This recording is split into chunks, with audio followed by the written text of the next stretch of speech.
Ауыз улу жиі кездесетін жағымсыз жағдай. Ауыз қуысының сілемейлі қабығы қабынады. Бұл ауру сезімін тудырады. Тамақ ішу мен сөйлеуді қиындатады. Ауыз улу әр түрлі себептермен пайда болуы мүмкін.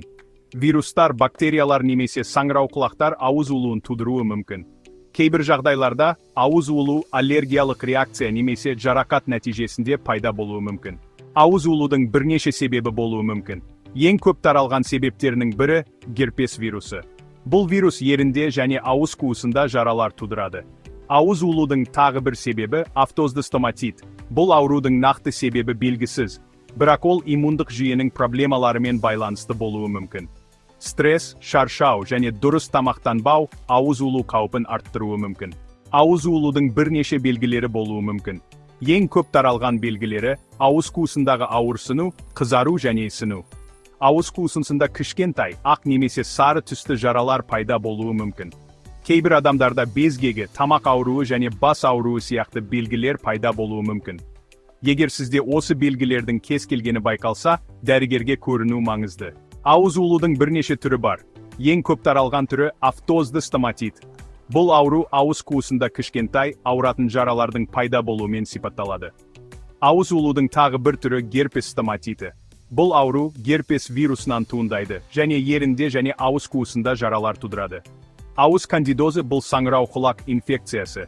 Ол ауыз қуысында ақ дақтардың пайда болуына әкеледі. 5-ші бөлім үй жағдайында емдеу әдістері. Ауыз улуды үй жағдайында емдеудің бірнеше жолы бар.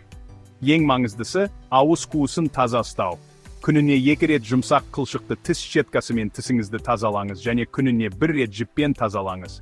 Сондай-ақ, ауыз қуысын жылы тұзды сумен шаюға болады. Бұл ауырсынуды және қабынуды азайтуға көмектеседі. Ауырсынуды басатын дәрі-дәрмектер, мысалы, ибупрофен немесе ацетаминофен қабылдауға болады. 6-ші бөлім халықтық емдеу әдістері. Бұл бөлімде ұрпақтан ұрпаққа беріліп келе жатқан дәстүрлі емдеу әдістерінің бай және әр түрлі әлемі қарастырылады. Бұл әдістер көбінесе табиғи ортаға негізделген және әр түрлі шөптер, өсімдіктер және басқа да табиғи ингредиенттерді пайдаланады. Ауыз улуды емдеу үшін халық медицинасында бірнеше әдіс қолданылады. Бұл әдістердің көпшілігі табиғи ингредиенттерге негізделген және оларды үйде оңай жасауға болады. Мысалы, кейбір адамдар ауыз қуысын тұзды сумен шаюды ұсынады. Тұзды су ауыз қуысындағы бактерияларды жоюға және қабынуды азайтуға көмектеседі. Бұл әдіс өте қарапайым және тиімді. Бұл ауырсынуды және қабынуды азайтуға көмектеседі. Тұзды сумен шаюды күніне бірнеше рет қайталау ұсынылады, әсіресе тамақтан кейін. Басқа танымал әдіс ауыз қуысына сода пастасын жағу. Сода пастасы ауыз қуысындағы жараларды емдеуге және ауырсынуды азайтуға көмектеседі. Сода пастасын жасау үшін аздап содады сумен араластырыңыз. Бұл пастаны жасау өте оңай және оны үйде жасауға болады. Пастаны жараға жағыңыз және бірнеше минутқа қалдырыңыз. Бұл әдіс жараның тезірек жазылуына және ауырсынудың азаюына көмектеседі. Сода пастасы ауырсынуды және қабынуды азайтуға көмектеседі. Бұл әдістердің барлығы табиғи және қауіпсіз, сондықтан оларды кез келген адам қолдана алады.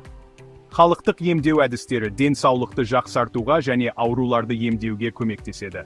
7-ші бөлім дәрігерге қашан қарау керек. Көп жағдайда ауыз улу қауіпті емес және өздігінен өтеді. Бұл жаралар әдетте бірнеше күн ішінде жазылады және арнайы емдеуді қажет етпейді. Алайда, кейде олар ұзақ уақыт бойы жазылмай ауырсыну тудыруы мүмкін. Дегенмен, кейбір жағдайларда дәрігерге көріну қажет болуы мүмкін. Егер сіздің ауыз улуыңыз ұзақ уақыт бойы жазылмаса, немесе ауырсыну күшейсе, бұл сіздің денсаулығыңызға байланысты басқа мәселелердің белгісі болуы мүмкін. Егер сізде келесі белгілер байқалса, дәрігерге көрініңіз.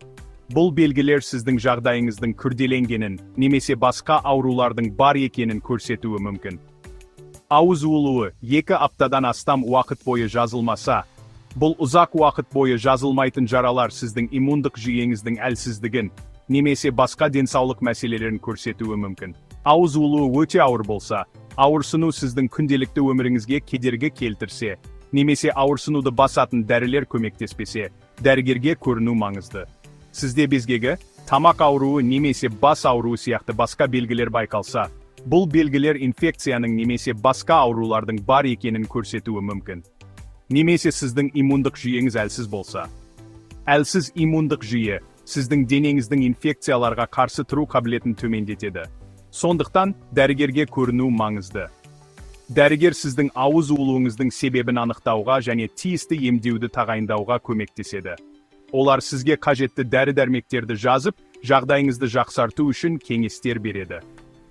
Дәрігерге уақытында көріну сіздің денсаулығыңызды сақтауға және асқынулардың алдын алуға көмектеседі. Дәрігер кеңестері. Дәрігер сізге ауыз улуын емдеу және алдын алу бойынша бірнеше кеңес бере алады. Мысалы, дәрігер сізге ауыз қуысын таза ұстауды, ыстық және қышқыл тағамдардан аулақ болуды, және стресс деңгейін басқаруды ұсынуы мүмкін.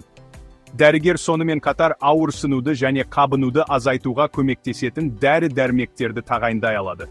Егер сіздің ауыз улуыңыз инфекциядан туындаса, дәрігер антибиотиктерді тағайындай алады.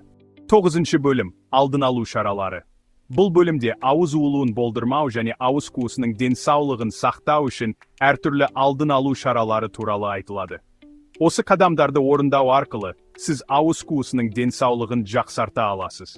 Ауыз улуын болдырмау үшін бірнеше шаралар қолдануға болады. Бұл шаралар қарапайым, бірақ тиімді, және оларды күнделікті өміріңізге оңай енгізуге болады.